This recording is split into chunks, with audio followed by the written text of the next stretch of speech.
پرون سار ماته یو ملګري ټېلیفون وکړ، پرون سار، دا پرونی سارانۍ خبره ده. استغفر الله. ملګرو شیخ ادریس صاحب ته یو کس ټلیفون کړی دی او په ټلیفون ورته دا کمې خبرې کړې دي. تاسو د دغه کس دا خبرې واورئ نو تاسو به توبې وباسئ. زما عزتمندو، نن سبا خلک وایي ګراني ده، مشکلات دي، الله رب العزت طرف نه په موږ باندې مشکلات دي. زما عزتمندو که دا حالات وي که نه نو کیدای شي چې د الله رب العزت طرف نه په موږ باندې صرف دا مشکلات نه، کیدای شي په موږ باندې اور راورېږي. نو راځئ دا ویډیو زه تاسو سره پلی کوم، دا خبرې تاسو ضرور واورئ زما عزتمندو. او شیخ ادریس صاحب چې ورپسې بیا کومې خبرې کړې دي په دې باندې عمل وکړئ. صحیح شوه. او په کمنټ کې شیخ ادریس صاحب ته ماشاءالله سبحان الله ولیکئ او ویډیو دنیا ګډ ته ورسوئ زما عزتمندو چې ټول مسلمانان دا خبرې واوري او په دې باندې عمل وکړي. ټیک شو جی. نو راځئ د شیخ ادریس صاحب دا بیان واورئ جی. پرون سار ماته یو ملګري ټېلیفون وکړ، پرون سار، دا پرونی سارانۍ خبره ده. او راته یې مولوي صاحب مهرباني وکړه دا په تقریر کې ووایه، وی کریټ مې اوس پړده د امرتو،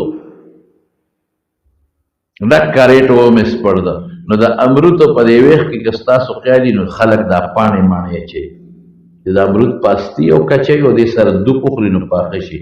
وایي چې امرود مې راوویستل نو چې کوم ځای کې پاڼې پرتې وي او ویښ کې نو قرآن شریف، روح قرآن شریف چا ټوکړې ټوکړې کړی او پاڼې پاڼې کړی او د امرود د ویښ کې د پاڼو سره هغه ورته غورځول.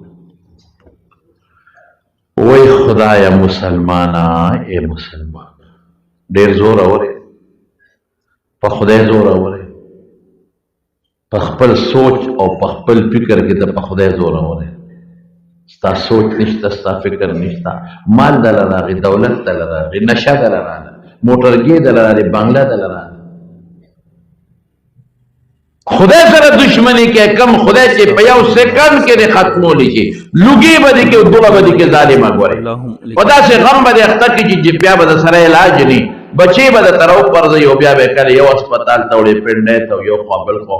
یا خدای پاکه معاف مې کړې، ډاکټر به علاج نشته کور کې نه، ښځه به راته راوغورځوي، پلار به راته راوغورځوي، مور به راته راوغورځوي، مقدمه به راته جوړه کړي، دشمني به درته جوړه کړي، ستا په وجود به داسې بیماري راولي چې لا علاج به وي، پیسې به لګي او جوړېږي نه، بیا به څه کوې. څومره مست شو دا خلک، کیړی د دوی نه پاتې نه شوې، د کیړو په هغه تلي چې ځمکه باندې ږدي او په سوټو ږدي او د پاسه پې ګرځي، په هغې د خدای او د پیغمبر.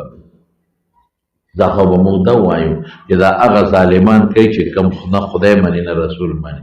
لیکن ته خو مسلمان یې صاحب، د دې ملک باشنده، ته قرآن شریف شلی او ټوکړې ټوکړې کې قرآن شریف او د ردی په شانتې امرتو ته لاندې د خدای قرآن ورچي.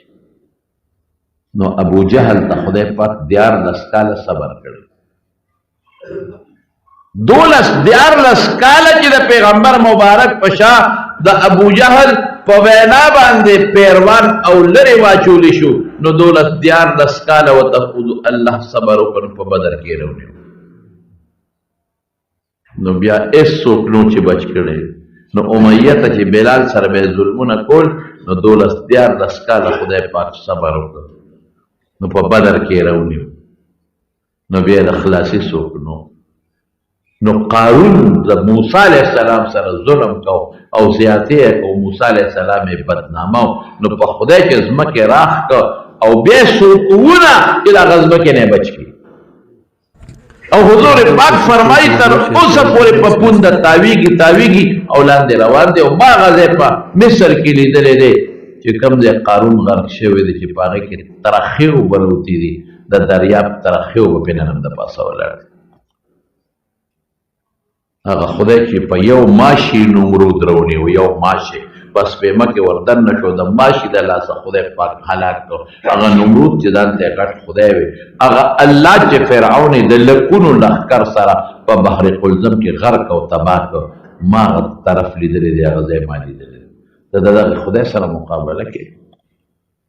اوس چې دا مخکې کورونا تېره شوه، څومره خلک یې راوپرځول، ټیک ټاک او کورونا، دلته جنازه او سبا هلته جنازه او بل هلته جنازه، په ډینګي ماشي باندې څومره مخلوق خدای پاک مړ کړل. او که در باندې بل افت راولي نو خدای سره به څه وکړي؟ د خدای مقابله نشي کولی. ان بطش ربک لشدید د خدای پکړ ډېر مضبوط دی د شپې به ودې په 2 بجې په 12 بجې خو که د ځمکې له یو جړق ورکړو یو زلزله یې پرې راوسته قسم په خدای ارض تاله واله او برباد څومره په مونږ کې کبر پیدا شوی دې پیسې مونږ کوم ځای ته ورسو مړه ورکه که دا پیسه ډېره چې تو وګټې هغه به خورې چې کومه دله مقرر زما دې په خدای قسم یې که د هغې نه زیات نه هغه باغ غوندې چې کوم دله مقرر ده هغه کوټه کې به اوسېږي چې کوم کې دله مقرر ده وګټه پیسې په کروړونو په اربونو کانې اړی راړی په ګوتو شوېرې ستا پیسه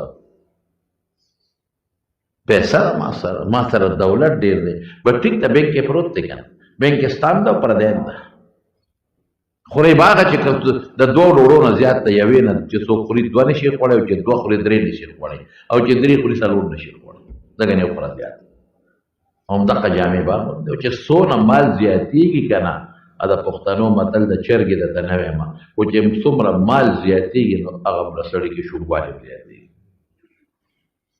مونږ په کوم طرف مونږ لاړو